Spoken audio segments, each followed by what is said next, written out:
আসসালামু আলাইকুম গাইস, কি অবস্থা সবাই কেমন আছেন? আশা করি সবাই ভালো আছেন। আমি ইনশাল্লাহ ভালো আছি।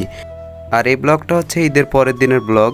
ঈদের পরের দিন মানে তো ঘুরে বেড়ানো, তাই ঘুরতে যাওয়ার জন্য আমরা দুইটা টাইটানিক অটো গাড়ি রিজার্ভ করে নিয়েছি। এখানে আমরা দাঁড়িয়ে থাকার কারণ হচ্ছে আরো দুই একজন আসবে, ওদের জন্য অপেক্ষা করতেছি। তো আমরা যাইতেছি অটো গাড়িতে করে, গ্রামের স্বাস্থ্য ভাইদের মতো করে। তো আমরা গাড়ির উপরে কোনো বক্স টক্স নিইনি, অন্যরা যেভাবে বক্স টক্স নেয়। আর আমরা সাধারণভাবে যাব, ওভাবে অত লাচাকোদা করব না। আর হ্যাঁ, আপনাদের তো বলাই হয়নি, আজকে যাইতেছি আমরা সাবিনা পার্কে। তো তারপরে আমরা চলে গেলাম প্রথমে নাচল বাজারে। নাচল বাজার থেকে গোদাগাড়ির দিকে যাইতে হবে। গোদাগাড়ি এখান থেকে 36 কিলোমিটার দেখাচ্ছে, আর আমনোরা হচ্ছে 12 কিলোমিটার। এখান থেকে প্রথমে আমরা আমনোরা পাবো, তারপরে পাবো সাবিনা পার্ক।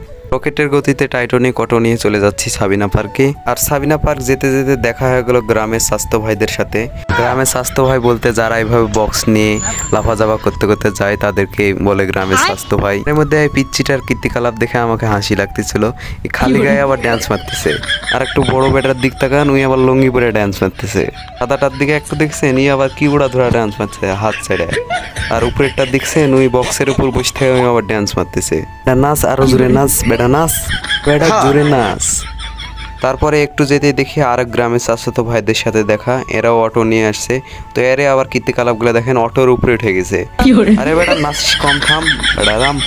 গাড়ি আলা আবার হাই মার। আর উপরে আরে কীর্তিকলাপগুলো দেখছেন, উপরে উঠে কি ড্যান্স মারতেছে ওরা। আরে বেটা থাম, বেশি নাচিস না। এত নাচার জন্য তোদেরকে গ্রামের স্বাস্থ্য ভাই বলে সবাই। তারপরে ওদের কীর্তিকলাপ দেখতে দেখতে চলে গেলাম সাবিনা পার্কের কাছে। আর কাছে বলতে প্রায় হাফ কিলোমিটার আগে আমাদের নামিয়ে দিয়েছে, কারণ অনেক জ্যাম ছিল, সেজন্য আমাদের হাফ কিলোমিটার আগে নামিয়ে দিয়েছে। তো আর কি করার, সেজন্য আমরা হাঁটতে লাগলাম। তো সবাই মিলে এখন হেঁটে যাচ্ছি। আর ঈদের মধ্যে যারা যারা বেড়াতে গেছেন তারা এইভাবে জ্যামের মধ্যে ফাঁসছেন নিশ্চয়ই। তো তারাই বুঝতে পারবে কেমন লাগে জ্যামের মধ্যে ফাঁসলে। তারপরে হাঁটতে হাঁটতে চলে আসলাম সাবিনা পার্কের গেটের সামনে। এটাই হচ্ছে সাবিনা পার্ক। সাবিনা পার্কের মেন আকর্ষণ হচ্ছে গেট। তো এই গেটের জন্য এখানে সবাই মিলে ছবি তুলতেছে যার যার মনে, আর সবাই ভিড় করতেছে। তারপরে বললাম কি টিকিটটা কেটে না হোক, তো একজনকে টিকিট কাটার জন্য দিয়ে পাঠালাম। টিকিট কাউন্টারের দিকে একটু খেয়াল করেন, দেখেন কত ভিড় টিকিট কাউন্টারের জায়গায়। আর এদিকে আমার সাঙ্গপাঙ্গরা অপেক্ষা করতেছে টিকিটের জন্যে। তারপরে আমার টিকিটটা আমি হাতে পাইলাম। তো এই সাবিনা পার্কের টিকিটের মূল্য হচ্ছে 50 টাকা। পরে সবাই মিলে লাইনে দাঁড়ায় পড়লাম, আর কিছুক্ষণের মধ্যে আমরা সাবিনা পার্কের ভিতরে প্রবেশ করব। তো সাবিনা পার্কের ভিতরে প্রবেশ করলে আপনার প্রথমে দেখতে পাবেন ডাইনোসর। আর হ্যাঁ, এই ডাইনোসরটা কথাও বলতে পারে। আর কথা বলতে পারে মানে মানুষের মতো করে না, ওর যে নিজস্ব ডাক আছে ওই ডাকটা মারতে পারে। এখানে নিচে সাউন্ড বক্স লাগানো আছে, ওইটা থেকে আওয়াজ আসে। তারপরে আর একটু গেলে দেখতে পাবেন আপনারা গাছ। আর হ্যাঁ, এই গাছটাও কিন্তু কথা বলতে পারে।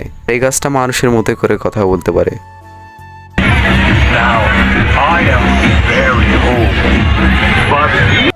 এই নিচে লাগানো আছে সাউন্ড বক্স, এই সাউন্ড বক্স দিয়ে এই গাছটা কথা বলতে পারে। তো এই গাছ দেখা হয়ে গেলে হাতের ডাইন সাইডে পেয়ে যাবেন সুইমিং পুল। আর এই সুইমিং পুলে ঢুকতে মাত্র 100 টাকা লাগে। এই পার্কের মেন আকর্ষণ হচ্ছে সুইমিং পুল এবং গাছ, ডাইনোসর এগুলো। তারপরে একটু সামনে গেলে দেখতে পাবেন দোলনা, আর এটাতে ঢুকতে মাত্র 50 টাকা মনে হয়। এদিকে দেখেছেন সেমড়ির আবার কাজ দেখেন, এত বড় সেমড়ি আর কত জোরে জোরে ঝুল খাচ্ছে। যাই হোক, ঝুল টুল খাওয়া দেখার পরে চলে গেলাম ভূতের বাড়ির সামনে। তো আপনারা সাবিনা পার্কে আসলে ভূতও দেখতে পারবেন। তো ভূত দেখা শেষ করে চলে যাচ্ছে আবার অন্য সাইডে। আর এই সাইডে এসে দেখি পরীর ডানা এখানে। তো যে কেউ পরীর ডানা লাগাতে পারে। কেরে বা পরী তো বেড়ি সাওয়াল হয়, তুই এবার ছবি তুলবে দূর বেড়া সর। তারপরে একটু সাইডে পেয়ে যাবেন আর একটি ডাইনোসর। আর এরা দেখেন ডাইনোসরের সাথে কি নির্যাতন করতেছে। মনে তাই ডাইনোসরের উপর উঠতেছে, ডাইনোসর ধরে ছবি তুলতেছে। আর আপনারা যদি এখানে আসেন তাহলে আরো অনেকগুলো রাইড পাবেন, সব রাইডে উঠতে পারবেন। যেমন স্পিড বোর্ড আছে, দোলনা আছে, আরো অনেক ধরনের গেম আছে। তো সবগুলো দেখতে পাবেন। আর যারা এই দিয়ে আছেন তারা তো বুঝতেই পারতেছেন কেমন গ্যাঞ্জাম।